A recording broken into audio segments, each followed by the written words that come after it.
ওরা ঘরের মধ্যে যারা মালাটা এইভাবে একটা ঢেলা দিছে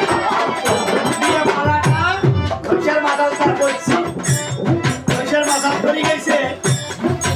করিয়া ওই বেচারা এখন প্রতিদিন কাম করে ভালো সংসার চলে এই সময় সব কিছু হয়ে গেছে গুরুদেব শেষের কথা মনে করছে আসছে কেমন ওই হাট বাজার যাচ্ছে ওই সময় গুরু বাড়ি যাচ্ছি তখন তাই মন্ত্রটা নিচে তাই আসি বহু কইছে এই শোনো অন্যদিন ঝগড়া করছেন আজকে যাই আমার মন্ত্রটা দিয়ে গেছে তাই বাইরে আসছে দেখছে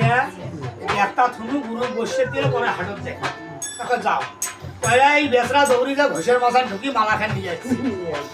আনি মালাখান ধারা দিয়ে ওই মালাখান নিয়ে ওটা হাটত ঢুকি দিচ্ছে দিয়ে হরিনাম জপা আরম্ভ করছে এই সময় গুরুদেব বাড়ির সামনে যাচ্ছে আসছে মালার থলিয়ার ভেতরে যে ভেবরুলে ভাষা দিচ্ছে এটা কিন্তু ওই বেচরা জানে না মানে দেখো ভগবানের মালাখান আগ করি ধোয়া শাস্তি দিয়ে কাক খাই ভেবরুলে ভাষা দিচ্ছে গুরুদেব আসছে যে মালাখান জপা আরম্ভ করছে আর সমস্ত ভেবরুল হাতে ধরছে ধরছে এখন ধরছে এখন এই হাত বাইক দিলে মানে মালাও সাজা পায় না গুরু সামনে এখন ভেবরুলের বিষয়ে খালি কান্দে লোকটা ফুলে গেছি গুরু গো বাবা এত কাঁদিস কে টাকার